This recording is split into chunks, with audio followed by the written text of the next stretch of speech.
उन्होंने यह कह दिया कि राहुल गांधी में राष्ट्रीय नेतृत्व की क्षमता है। राहुल गांधी ने बहुत कुछ सीख लिया है। अब उनको जिस कांग्रेस को वो सोनिया गांधी से विद्रोह करके आए थे, अब उन्हें कांग्रेस के बिना सत्ता आती नहीं दिखती। वैसे पहले भी मुलायम सिंह की सरकार जिस समय थी और पहली बार 90 में गोलियां चलाई गई थी अयोध्या के कार सेवक जब जाने वाले थे वो यात्रा पर, उस समय भी समझौते के लिए कौन सूत्रधार थे? शरद पवार। उन्होंने कहा नहीं, विश्व हिंदू परिषद, शिवसेना और भारतीय जनता पार्टी के लोग, इनके साथ कुछ सहयोग करना चाहिए, इसमें कुछ समझौता की कोई कोशिश की जाए। या बम्बई में बहुत सारे बड़े पैमाने पर बम विस्फोट हुए, लोग मारे गए, तो उसके गंभीर आरोप इंक्लूडिंग दाऊद इब्राहिम से रिश्तों को लेकर शरद पवार पर आए थे।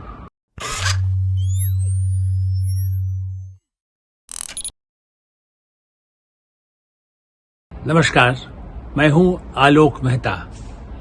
मराठा सेनापति के सत्ता के लिए समझौते, आप समझ ही गए होंगे। चुनाव आ रहे हैं, लोकसभा चुनाव के लिए मराठा क्षत्रप शरद पवार लगभग 60 वर्षों से भारत की राजनीति में उनका खेल, उनके दांवपेच, उनकी चतुराई चर्चित रही। सत्ता के साथ भी आए, सत्ता के लिए समझौते भी किए, संघर्ष भी किए, लड़ाई भी की, साथ छोड़ा फिर साथ जोड़ा, सचमुच। और अब शरद पवार का नया रूप दिख रहा है। 83 ईयर्स, 83 साल के हैं शरद पवार, और अब भी उनमें ये क्षमता है या इच्छा है, कहना चाहिए, कि अपनी बेटी सुप्रिया सुले को सत्ता के शिखर के आसपास तो पहुंचा ही दिया जाए। और इसलिए जो नया गठबंधन बना है प्रतिपक्ष का, उसकी तैयारी में, उसके लिए वो लगातार अभियान चला रहे हैं। ताजा संदर्भ इसलिए कह रहे हैं कि किसी समय इंदिरा गांधी, राजीव गांधी, सोनिया गांधी, राहुल गांधी, नरसिंह राव, मनमोहन सिंह, सबके साथ समझौते भी किए, बहुत स्नेह दोस्ती दिखाई और झगड़े भी किए, विद्रोह भी किए, इंदिरा गांधी से लेकर सोनिया गांधी तक। अब उनका नया रूप दिखा है। मीडिया के कार्यक्रम में उन्होंने यह कह दिया कि राहुल गांधी में राष्ट्रीय नेतृत्व की क्षमता है। राहुल गांधी ने बहुत कुछ सीख लिया है। अब उनको जिस कांग्रेस को वो सोनिया गांधी से विद्रोह करके आए थे, अब उन्हें कांग्रेस के बिना सत्ता आती नहीं दिखती, और इसलिए राहुल गांधी को सर्टिफिकेट उन्होंने दे दिया है। मतलब वो जानते हैं, पहले भी वो कह चुके हैं कि कांग्रेस के बिना कोई गठबंधन भारतीय जनता पार्टी को पराजित नहीं कर सकता। अब प्रतिपक्ष का गठबंधन और ऐसे तालमेल, राहुल गांधी को लेकर के क्या प्रयास हो सकते हैं? तो लगता है कि उनको भरोसा है कि नहीं, अरविंद केजरीवाल, अखिलेश यादव उत्तर प्रदेश के, वो कुछ न कुछ टिकट के टुकड़े तो दे ही देंगे। उन्होंने इसी कार्यक्रम में ये कहा कि अरविंद केजरीवाल की आम आदमी पार्टी है ना, अरविंद केजरीवाल ने कांग्रेस को दयापूर्वक, कृपापूर्वक 3 सीटें देने पर सहमति दे दी है। अन्य राज्यों में भी वो उम्मीद करते हैं कि केजरीवाल पंजाब में भी इसी तरह सीट दे देंगे लोकसभा के लिए। उत्तर प्रदेश में वो जाएंगे, या मध्य प्रदेश तो जा ही रहे हैं, राजस्थान जा रहे हैं केजरीवाल, तो उसमें भी वो कांग्रेस के साथ दोस्ती वाला ही मुकाबला करना चाहते हैं। अब ये अलग बात है कि राजस्थान में, मध्य प्रदेश में, उत्तर प्रदेश में, गुजरात में पिछली बार भी किया था, तो ऐसा कोई लोकसभा की वो सीटें ला सके, इसका कोई पता नहीं है। लेकिन शरद पवार, मैं मराठा सेनापति की बात इसलिए कर रहा हूं कि मराठा सेनापति हर बार पैंतरा बदलते हैं। 1967 67 से राजनीति में आए, जब भी मौका मिला इंदिरा गांधी का दामन छोड़ा, इंदिरा गांधी का दामन पकड़ा, राजीव गांधी का दामन पकड़ा, राजीव गांधी का दामन छोड़ा।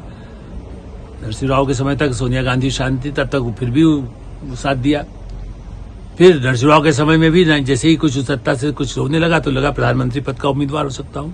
और मैं इसलिए कह सकता हूं कि उनके कुछ मित्र महाराष्ट्र के ही हमारे मित्र विठल भाई पटेल और उनके साथ एक जो शरद पवार के भी गुरु या उनके क्षेत्र के माने जाते थे, उन्होंने भी ये मुझसे कहा कि वो प्रधानमंत्री बनना चाहते हैं, आप एक रिपोर्टर को लगा दीजिए। मतलब हिंदुस्तान अखबार में था, 95-96 की बात है तब, ताकि वो कहीं उत्तर भारत में जाते हैं तो उनका प्रचार करने में या उनकी खबरें छपने में कम से कम सुविधा होगी। जब वो जाएंगे प्रचार तो आपको कुछ कही नहीं, जब वो मीटिंग कवर कर ले, आपका रिपोर्टर है जहां पर आपका ब्यूरो हो तो वहां पर कोई दिक्कत नहीं है। तो मैं जानता हूं कि वो तब भी, इसीलिए मैंने राव के बाद कौन पुस्तक में भी पूरा एक चैप्टर वो तो 93 में ही लिखा था कि शरद पवार कबड्डी के खिलाड़ी की तरह इस पाले में जाते हैं फिर उस पाले में वापस आ जाते हैं। वो, और इसलिए उस समय भी प्रधानमंत्री मैंने जब कोशिश किया, कुछ महीने गए, लगा कि मध्य प्रदेश में, राजस्थान में, उत्तर प्रदेश में कोई उनका प्रभाव नहीं दिख रहा है उनकी सभाओं में, तो वो अपने को विड्रॉ कर लिए, मतलब से पीछे हट गए। इतना पैसा को लगाए, जबकि धन की राजनीति में कोऑपरेटिव मूवमेंट के थ्रू, किसानों के महाराष्ट्र में पूंजीपतियों के साथ भी संबंध बढ़ाने से सत्ता के लिए उनके पास साधनों की कभी कमी नहीं रही। और जैसा राहुल गांधी की तारीफ की है, ऐसे ही अडानी की भी तारीफ की उसी एक टीवी कार्यक्रम में। शरद पवार ने कहा कि भाई वो तो डेवलपमेंट का काम इतना करते हैं अडानी ने इतना बड़ा देश का एक बहुत बड़ा पोर्ट स्थापित करने में बहुत बड़ा महत्वपूर्ण योगदान दिया है। तो मैं तो मानता हूं कि अडानी ठीक है, अडानी जो काम कर रहे हैं विकास के लिए करते हैं, हमें कोई उस पर आपत्ति नहीं होना चाहिए। उस गठबंधन में जिसके लिए श्रीमान राहुल गांधी, कांग्रेस पार्टी, अधीर चौधरी, सोनिया गांधी और दुनिया भर के कांग्रेस के जितने उनके नेता हैं और अन्य पार्टियां भी जो उनके साथ है, ममता कांग्रेस में, आप तृणमूल कांग्रेस के हों, चाहे आम आदमी पार्टी के हों, चाहे लालू यादव की राष्ट्रीय जनता दल के हों, चाहे नीतीश कुमार की जनता दल के हों, सब लोग अडानी के खिलाफ संसद को ही बिल्कुल रोक देते हैं, बैठक ही नहीं होने देते, संसद नहीं चलने दिया। या इवन जब भी कोई ऐसी बात भी आई तब भी वो उसी मुद्दे को अडानी बोलते रहे, आज भी सभाओं में भी। लेकिन शरद पवार है, वो रिश्ता नहीं तोड़ा है, वो अभी भी उनके साथ है, वो उनको चाहते हैं कि ठीक है अडानी अपना काम करें, स्वाभाविक है। तो ये मतभेद भी हैं। और फिर जोड़ना किसको है? केजरीवाल को सीट दे दे, अखिलेश को सीट दे दे, ममता के साथ भी समझौते हों, मतलब सत्ता के लिए जो चाहे जो समझौता कर ले। वो लालू यादव जिन पर भ्रष्टाचार के गंभीर आरोप, वो जेल भी रह चुके, फिर से जेल जाने के कई मुकदमे अभी भी चल रहे हैं, ऐसी स्थिति में उनको भी कैसे उनसे तालमेल सब लोग रखे और सत्ता में आ जाए, और सत्ता में एक प्रमुख भूमिका। ये तो कहते हैं कि अब मैं कोई पद नहीं लेना चाहता, अब हो गया 83 की उम्र में वो सत्ता के केंद्र बिंदु बने रहना चाहते हैं। तो मराठा सेनापति वो अपने को भीष्म पितामह मानते हैं, लेकिन क्या यदि वो भीष्म पितामह है तो क्या कौरवों के साथ है? कौरवों की सेना में है, सभी धराशायी हो जाएंगे।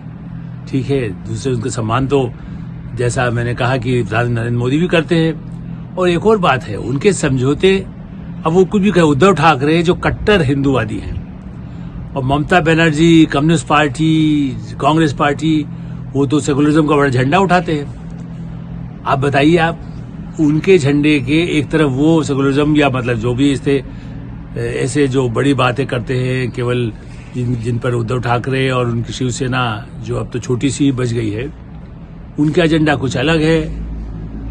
बीजेपी के साथ भी एक समय में था, मुझे आज भी याद है, जैसा मैंने कहा कि वो पहले 90 से पहले भी मुलायम सिंह की सरकार जिस समय थी और पहली बार 90 में गोलियां चलाई गई थी अयोध्या के कार सेवक जब जाने वाले थे वो यात्रा पर, उस समय भी समझौते के लिए कौन सूत्रधार थे? शरद पवार। उन्होंने कहा नहीं, विश्व हिंदू परिषद, शिवसेना और भारतीय जनता पार्टी के लोग, इनके साथ कुछ सहयोग करना चाहिए, इसमें कुछ समझौता की कोई कोशिश की जाए।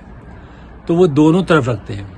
लेकिन 92 में जब बड़ा भारी कहना चाहिए कि अयोध्या के घटना चक्र के बाद जब दंगे हुए या बम्बई में बहुत सारे बड़े पैमाने पर बम विस्फोट हुए, लोग मारे गए, तो उसके गंभीर आरोप इंक्लूडिंग दाऊद इब्राहिम से रिश्तों को लेकर शरद पवार पर आए थे। जांच वांच भी होती रही, काफी कुछ चर्चा सब रही। तो इसलिए वो किसी भी वो दाऊद के खेपे मान जाए, वो बीजेपी जनसंघ वालों के साथ भी, आरएसएस के साथ भी संबंध, अटल बिहारी वाजपेयी, अडवाणी और मोदी से भी संबंध रखा जाए, लेकिन दूसरी तरफ अपना झंडा गिराने हम तो सेकुलर है। तो मराठा सेनापति सत्ता के लिए न केवल खुद समझौते करते हैं, वो दूसरों को भी समझौते के लिए राजी करने के अभियान में लगे हुए हैं। लोकसभा में कैसे ये बेमेल जिन लोगों की दोस्ती हो पाएगी? क्या अखिलेश कांग्रेस को उतनी सीटें दे देंगे? भाई आधा 30 ले लो, 25 ले लो, लालू यादव दे देंगे उतना हिस्सा? महाराष्ट्र में कितना हिस्सा देंगे एनसीपी? और कांग्रेस क्या उन टुकड़ों पर, पृथ्वीराज चौहान जैसे नेता उन टुकड़ों पर पलना पसंद करेंगे? सीटों का ही टुकड़ा मैं कह रहा हूँ, गलत ना समझा जाए। और उनके जो परिवार के लोग हैं, अजीत पवार, वो तो बाकायदा बीजेपी के साथ सत्ता के गठबंधन में है। तो ऐसी स्थिति में वो राष्ट्रवादी कांग्रेस पार्टी जो अजीत पवार की है, वो महाराष्ट्र में बीजेपी के साथ, जैसे पहले शिवसेना बीजेपी के कंधे पर चढ़कर आगे बढ़ी थी, अजीत पवार आज भी महत्वाकांक्षी है, बार बार आता है कि मुख्यमंत्री बन सकते हैं। ऐसी स्थिति में इन समझौते का कितना लाभ होगा, ये तो शरद पवार के जो शतरंज बिछ रही है उसके जानकार बता सकते हैं, भविष्य बता सकते हैं। ज्योतिषी तो बड़े बड़े कई बार, मेरा तो मानना है कि बहुत सफल नहीं होते। सारे जो सर्वे है अभी तक तो प्रधानमंत्री नरेंद्र मोदी और बीजेपी का पलड़ा भारी दिखता है, लेकिन फिर भी ये सेनापति अपनी बिसात बिछा रहे हैं। मराठा क्षत्रप देश भर में कैसे मराठा का झंडा वो आगे रहे और उनके इशारों पर सत्ता और दुनिया चले, ये उनका सपना है, उनके प्रयास हैं।